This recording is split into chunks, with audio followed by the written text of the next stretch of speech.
Tonton video ini sampai selesai agar Anda tidak gagal paham.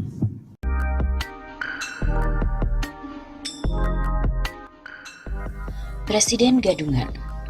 Presiden gadungan adalah terjemahan dari fake presiden, bukan presiden sebenarnya. Ini bisa berarti presiden tidak kompeten, baik sebagai seorang kepala negara atau kepala pemerintahan. Ia bisa sebagai boneka yang dimainkan oleh orang, kelompok, atau kekuatan lain.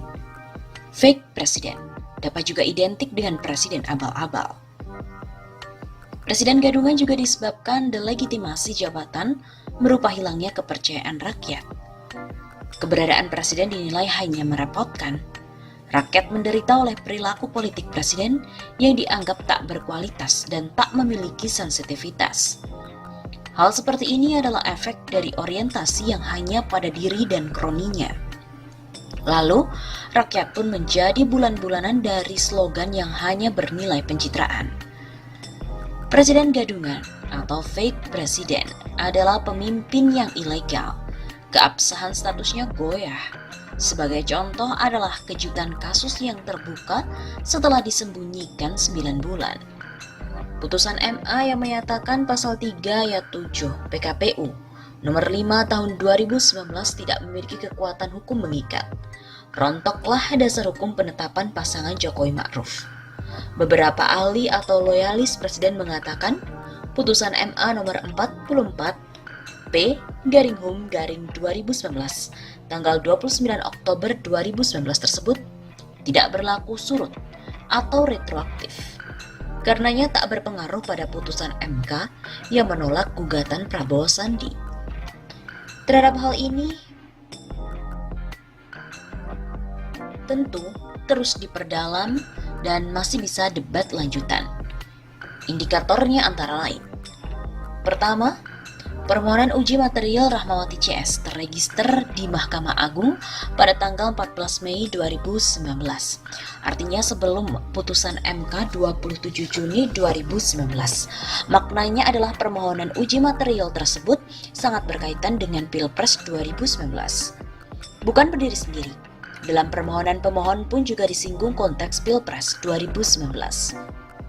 Kedua, Majelis Hakim yang memeriksa dan mengadili permohonan uji material pasal 3 ayat 7 PKPU tersebut patut mengetahui dan menyadari bahwa uji material ini berkaitan dengan proses Pilpres 2019.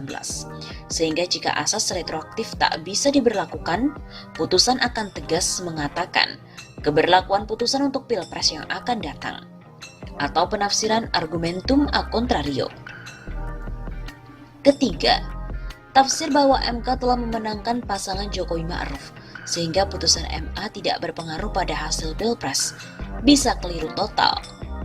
Masalah yang di putusan MA adalah tidak memiliki kekuatan hukum mengikatnya pasal 3 ayat 7 PKPU, sedangkan pasal tersebut justru menjadi dasar hukum dari penetapan pasangan Jokowi Ma'ruf. Keempat, disembunyikannya putusan MA ini hingga 9 bulan adalah sebuah bukti bahwa putusan ini sangat berpengaruh pada keabsahan hasil Pilpres. Jika tidak, maka MA serta-merta akan mengupload atau mengumumkan kepada masyarakat demi kepastian hukum. Siapa pihak yang terlibat dalam penyembunyian atau penggelapan ini harus dituntut.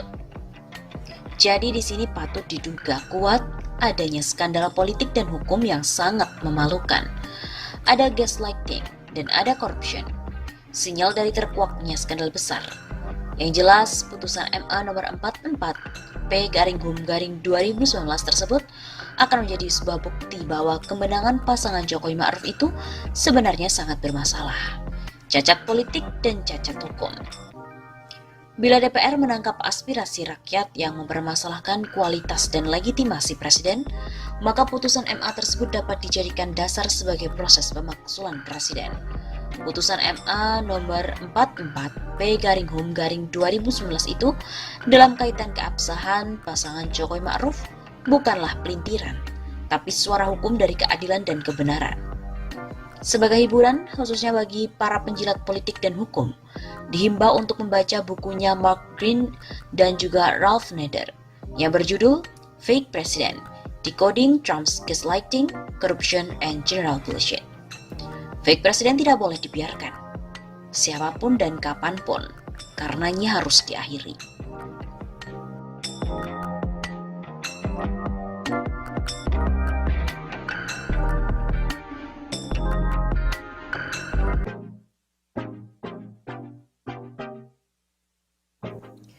Pelapor Roky Gerung, Ahmad Dhani hingga Anies Baswedan resmi ditetapkan menjadi tersangka. Masih ingat Jack Boyd Lapian yang merupakan pelapor banyak tokoh seperti Roky Gerung, Ahmad Dhani sampai dengan Gubernur DKI Jakarta Anies Baswedan?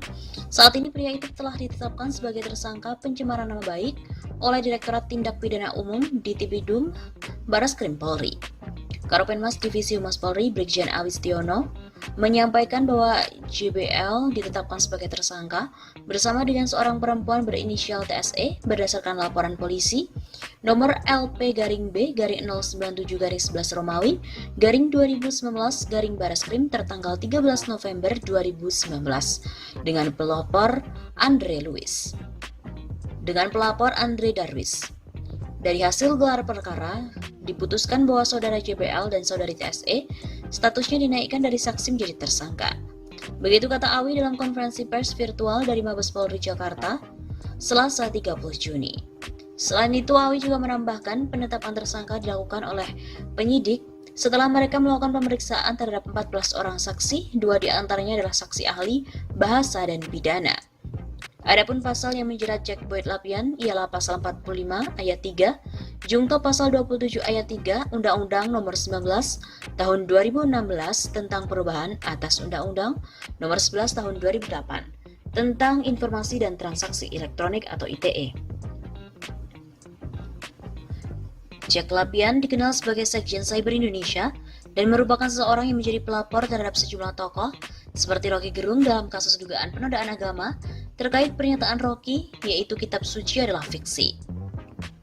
Selain Roky Gerung, sudah banyak pendukung oposisi pada saat musim Pilpres yang sudah dilaporkan oleh Jack Lapian kepada polisi, seperti Fadlizon, Ahmad Dhani, Ferdinand Hutahian hingga Anies Baswedan.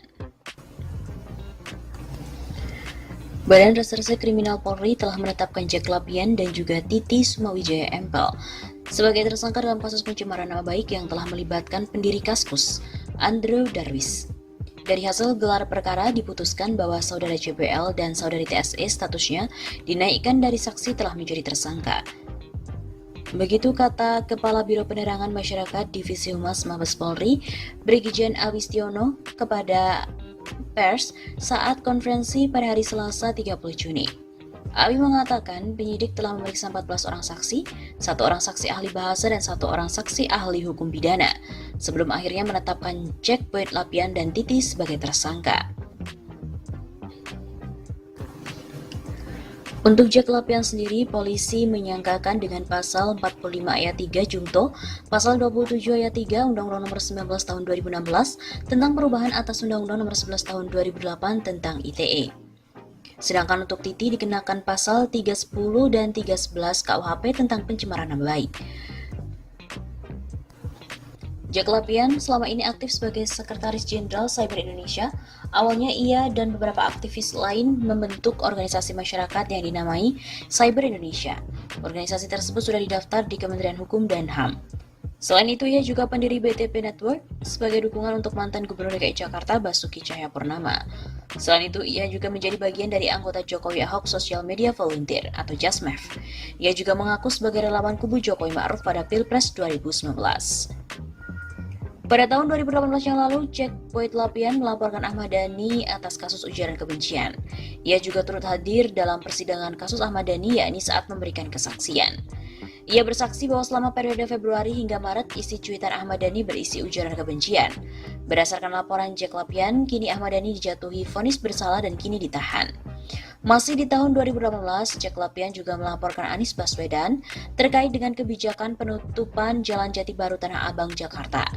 Ia mempermasalahkan bahwa penutupan jalan itu bukan jalan keluar dari permasalahan yang dihadapi di Tanah Abang dan menyalahi Undang-Undang Nomor 38 Tahun 2004 tentang jalan.